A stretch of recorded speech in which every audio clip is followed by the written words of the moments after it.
Welcome to super education city. So आज super education city में मैं क्लास 8 को आपका टॉपिक हिंदी पढ़ाना चाहूँगी और आपका चैप्टर 1 चल रहा है। इसको मैं एक्सप्लेन कर चुकी हूँ और अब हम इसकी एक्सरसाइजेस की तरफ बढ़ेंगे। सो एक्सप्लेनेशन में मैंने आपको क्या क्या बताया है, I hope you all remember this. मैं आपको ये सारा पढ़ा चुकी हूँ। देखिए, आज हम अभ्यास कार्य की तरफ अपना कदम बढ़ाते हैं। सो स्टार्ट करते हैं अभ्यास कार्य। अभ्यास। अभ्यास में पहला प्रश्न क्या आता है आपका? पहला प्रश्न आता है टिक द करेक्ट, सही विकल्प पर टिक लगाइए। निम्नलिखित में से भाषा का अर्थ क्या है? विचारों का आदान प्रदान करना, भावों का आदान प्रदान करना, दोनों ही अर्थ है, तो आप यहाँ पे टिक लगा दीजिए। थर्ड है इसका आंसर। भाषा के क्षेत्रीय रूप को हम बोली कहते हैं, इसका आंसर सेकंड है। और ध्वनियों को लिखने की विधि क्या कहलाती है? लिपि। ये लास्ट फोर्थ आंसर है थर्ड क्वेश्चन का।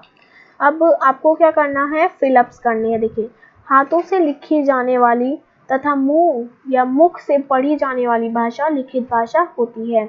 अक्षर वास्तव में ऐसे ध्वनि चिन्ह हैं जिनको तोड़ा नहीं जा सकता। जिन नियमों को जानकर और समझकर किसी भाषा के शुद्ध रूप को पढ़ना व लिखना आए, उन नियमों को व्याकरण कहते हैं।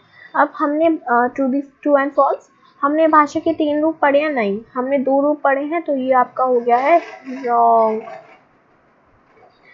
व्याकरण के 5 अंग होते हैं? नहीं, व्याकरण के हमने कितने अंग पढ़े हैं स्टूडेंट्स? व्याकरण के हमने 3 अंग पढ़े हैं। संस्कृत भाषा की लिपि गुरुमुखी है? नो, संस्कृत भाषा की लिपि क्या है? देवनागरी। पंजाबी की गुरुमुखी है।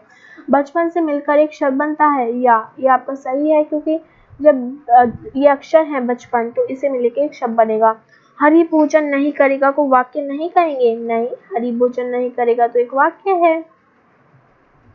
व्याकरण पढ़ने और समझने से भाषा शुद्ध लिखी और पढ़ी जाती है, राइट।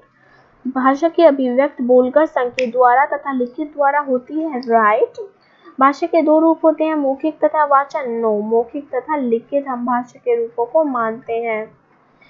सड़क के किनारे बने सड़क के नियम के चित्र लिखित भाषा का रूप है? नहीं बच्चों, ये जो है ये आपके सांकेतिक भाषा का रूप है। लिपि की शब्दावली सीमित होती है? नहीं, जो लिपि की शब्दावली है वो सीमित नहीं होती, बोली की शब्दावली सीमित होती है। ये बहुत इंपॉर्टेंट पॉइंट है। Wait a moment. क्या व्याकरण भाषा का शासक ना होकर अनुशासक है? नो, व्याकरण जो है वो भाषा का शासक है। व्याकरण के 3 अंग होते हैं, मौखिक भाषा, लिखित भाषा, सांकेतिक भाषा। नो, व्याकरण के 3 अंग कौन से होते हैं? वर्ण विभाग, वाक्य विभाग और शब्द विभाग। अब आपको 3 शब्द लिखना, आप कोई भी लिख सकते हैं। मैंने लिख दिया हम घर गए। ओके, अब कमल, ये शब्दों को मिलाना है। देखिए, पहला है आपका कमल, कै में लिखा हुआ है, तो आप क्या लिखेंगे इसकी जगह? कैले में आप कर दीजिए इसकी जगह कमल, या कैले में कलम भी आप लिख सकते हैं। देन है माहिल्य, सो इसको आप हिमालय लिख सकते हैं, हिमालय। Now move forward. महारानी, ये तो सिंपल बन रहा है, महारानी, बस हा और रा की पोजीशन चेंज है। अब टिक द राइट लगाने हैं। हिंदी भाषा की लिपि का नाम आपको बताना है। हिंदी भाषा की लिपि है देवनागरी, आप इनको सिंपल बता दीजिएगा। क्वेश्चन आंसर देख लेते हैं। मौखिक भाषा किसे कहते हैं? देखिए, मौखिक भाषा का आंसर आपको यहाँ मिल जाएगा। कहाँ है? Just wait. हाँ, ध्वनियों के माध्यम से प्रकट की जाने वाली भाषा को मौखिक भाषा कहते हैं, आप ऐसा लिख सकते हैं। तो नेक्स्ट क्वेश्चन पे आते हैं। लिपि की क्या आवश्यकता है? देखिए, लिपि का आंसर भी ये रहा। मौखिक ध्वनियों को लिखित रूप में प्रकट करने के लिए निश्चित चिन्ह लिपि कहलाते हैं।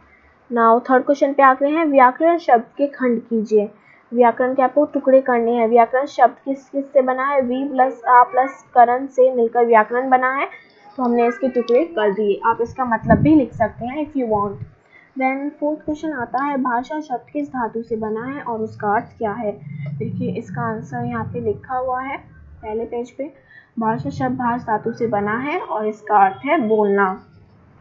नाउ नेक्स्ट क्वेश्चन पे आते हैं। नेक्स्ट क्वेश्चन है आपका, वेट अ मोमेंट। या भाषा, उसने मुझे किताब दी में लिखा निबंध दिखाया।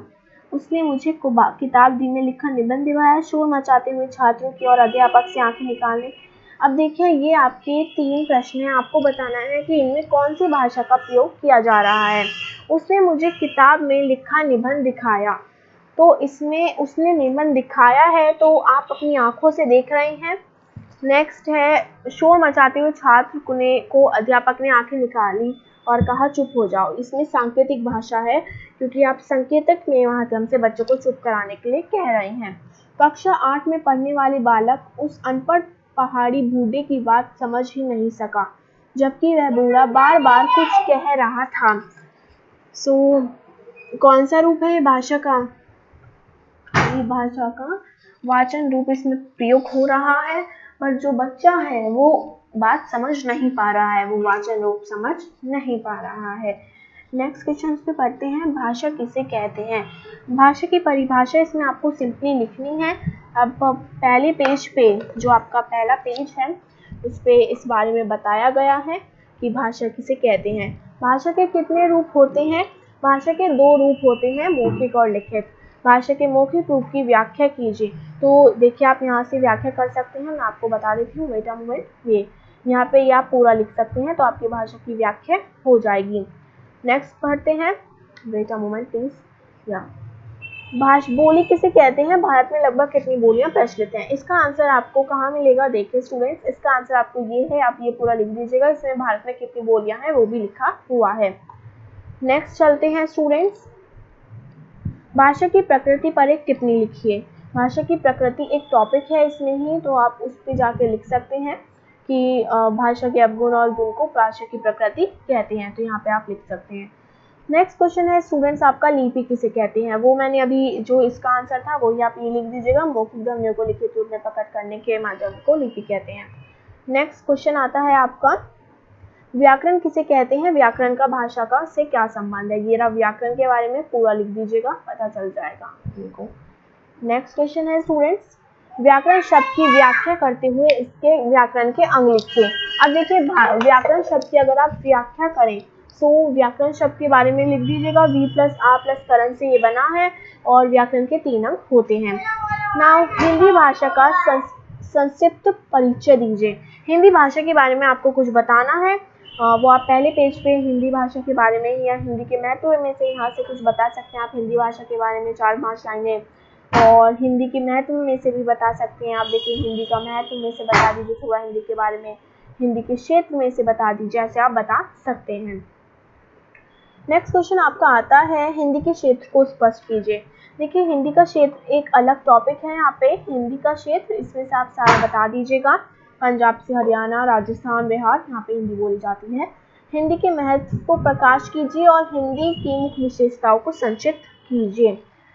देखिए यहाँ पे हिंदी का महत्व, ये रहा हिंदी का महत्व, इसमें से लिख लीजिएगा। और हिंदी की विशेषताएं, हिंदी के महत्व में से ही यहाँ पे देखिए इतनी सारी विशेषताएं, 7 इनमें से 4-5 विशेषताएं आप लिख सकते हैं। I hope you all understand this topic. आपको अगर कोई डाउट हो तो उसकी फोटो क्लिक करके मुझे टेलीग्राम चैनल पे जरूर भेजिएगा। माय टेलीग्राम चैनल नेम है super education city. Bye bye.